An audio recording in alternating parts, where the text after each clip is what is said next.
Well, he's made us, Commander Bond. Colonel Lang, he's definitely made us. But let's go ahead and play his game of possum and let him make the first move.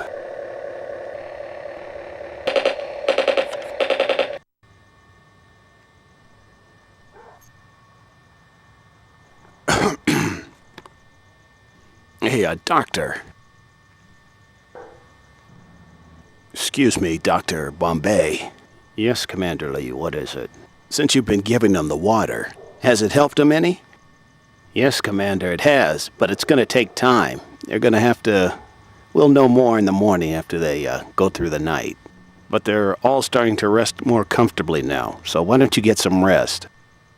Take that cot right there, Commander, and help yourself. Get some rest.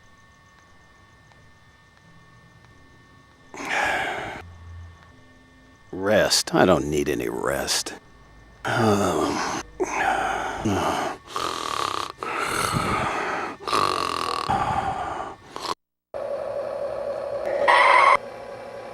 Commander Bond, look! We better have a look at that. So much glass around here. I don't believe it. Do you know him too, Commander Bond? I should say I do. He's one of Her Majesty's Secret Service's worst enemies. He must have been behind those Tsetse flies. But 006 and Ernst Blofeld in the same area. Must be some sort of a tie. Well, Mr. Bond, do you think that they were working together? I'd say that there was a strong possibility, Colonel Lang. It appears that Blofeld fell out the window of this laboratory upstairs. All right, men, let's proceed with caution and make sure that we find this man with the mask on. I'm sure he's upstairs waiting for us in Ernst Blofeld's laboratory.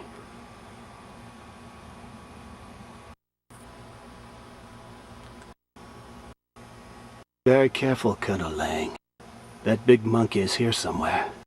Okay, Mr. Bond.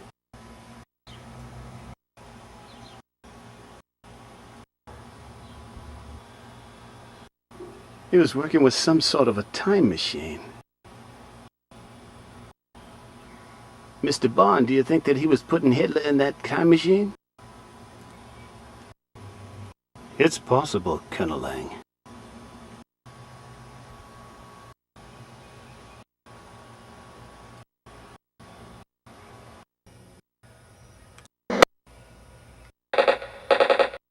What kind of a freak are you? Oh. Oh. Oh. Oh. Oh, there. There, let me get this latch. Oh. Oh. I better see about Colonel Lang. Colonel Lang, Colonel Lang. All right, Colonel. What are you waiting for? I've got the best hand.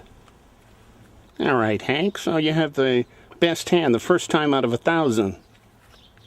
But don't be so confident. Yeah, well, this is one of my best hands ever. What? Yeah, it's been a while since we've played cards, hasn't it, Hank? No, hi, Pop. Hi, Pop. Are you two guys all right? I thought you were dead. Oh, hello, Commander. How you doing? Hey, don't you two know what happened? Why, yes, we were attacked by wild Tsetse flies. All right, Colonel Sten, put your cards on the table. All right. A pair of twos. Ha ha, a full house.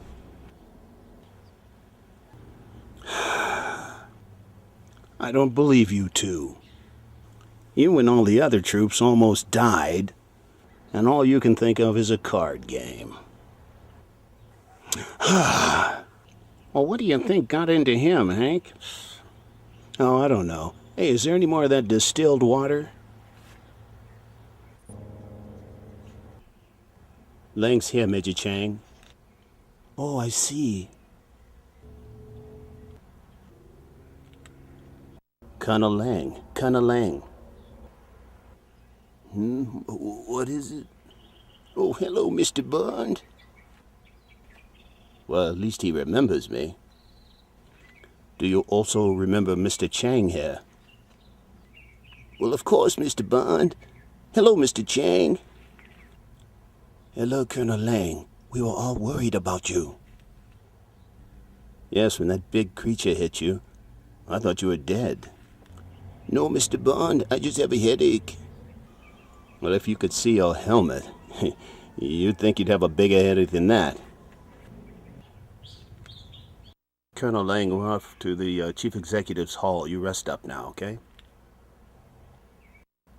Yes, Colonel Lang. We'll come back and see you later. Rest up.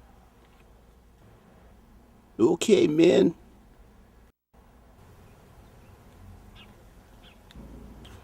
Oh, here are our men now. Eddie's men.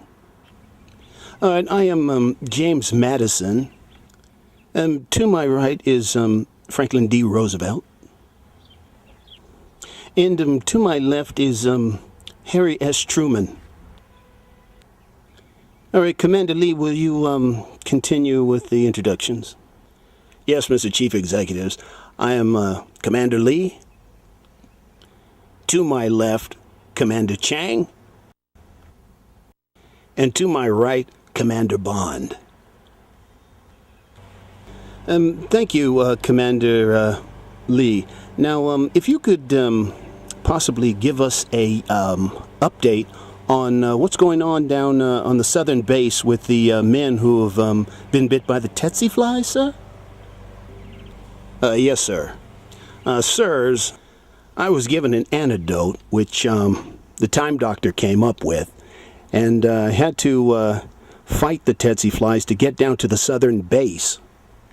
Once I reached there with the antidote, the doctor down there gave it to the soldiers, and, well, they slept overnight on it.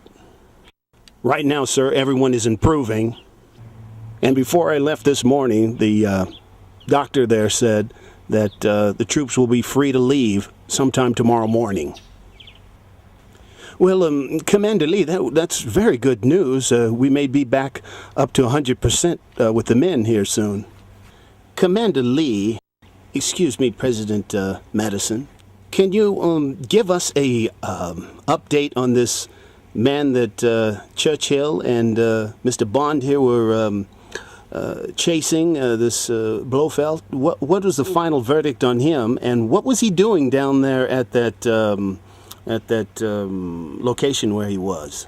Well, Mr. Roosevelt, I think I'm going to let Mr. Bond tell you about that because he knows about it firsthand. Mr. Bond? Yes, Mr. Chief Executives, we were chasing a character that, well, he was part monster, but he worked for Blofeld. Also, Blofeld had a man who worked for us, who was a man who was at large. He was known in Her Majesty's Secret Service as 006.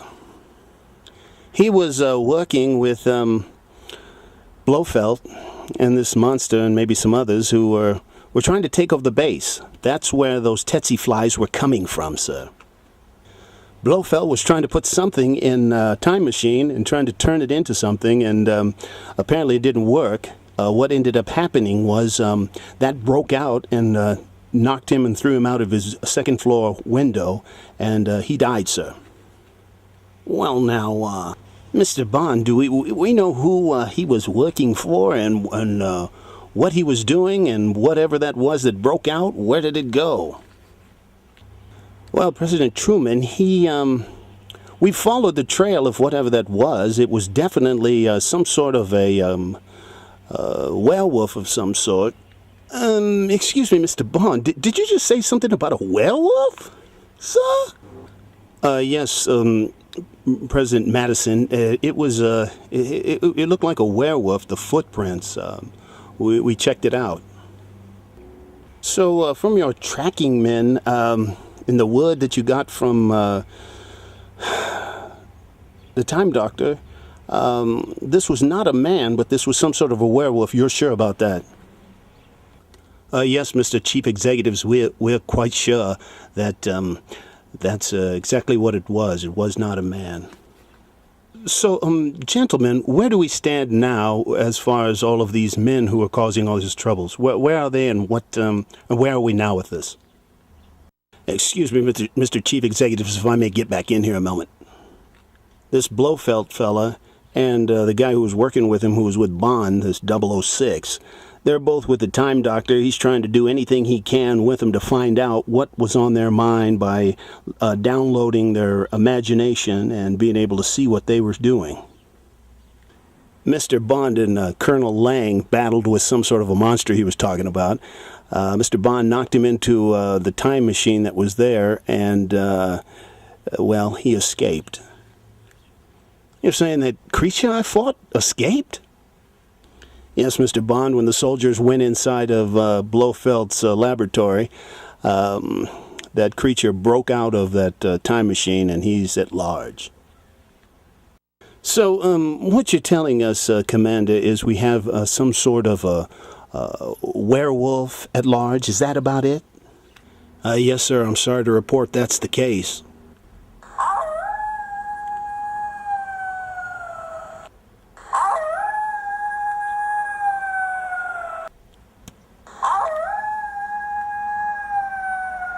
Well, now, we can't have that thing running around all over the place howling all night.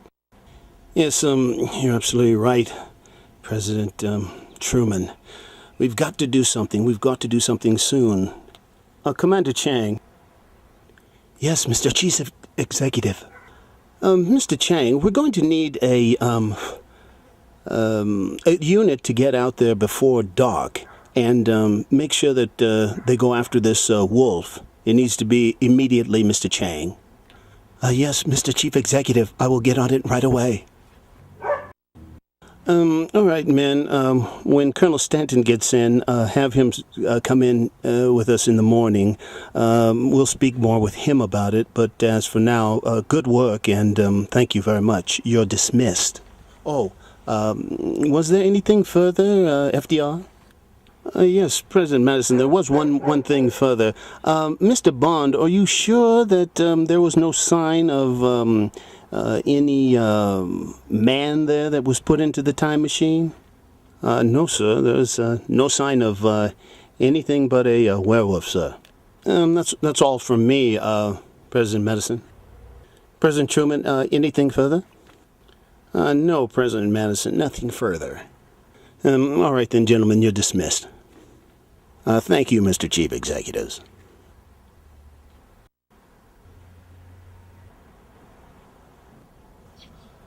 Excuse me, Time Doctor.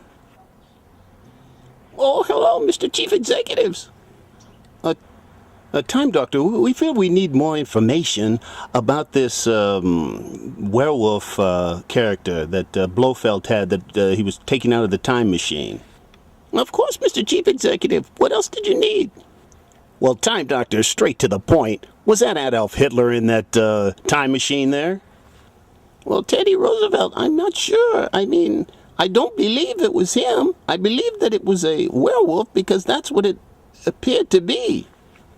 Yes, but Time Doctor, is it possible that the werewolf was turned into, or Hitler was turned into the werewolf? You know what we're talking about. Well, Mr. Chief Executive, it's possible, but I cannot be sure. Now, come on, Time Doctor. Is it possible? Is it possible that he could have been turned into a werewolf and that we may have him running around at large? Well, it's possible, President Roosevelt, but I'm just not 100% sure. A Time Doctor on that time machine that Blofeld had, was it what was it completely hooked up? No, Mr. Chief Executive, he had like 6 wires that were crossed. If he had had those wires put the way they should have been, it would have worked 100%. So then, Time Doctor, what you're telling us is that that could be him, and that may not be him. About a 50-50 chance. Is that what you're saying? Yes, President Truman, about 50-50. I cannot be sure, sir. I'm sorry. All right, then, thank you, Time Doctor. Go back to your work.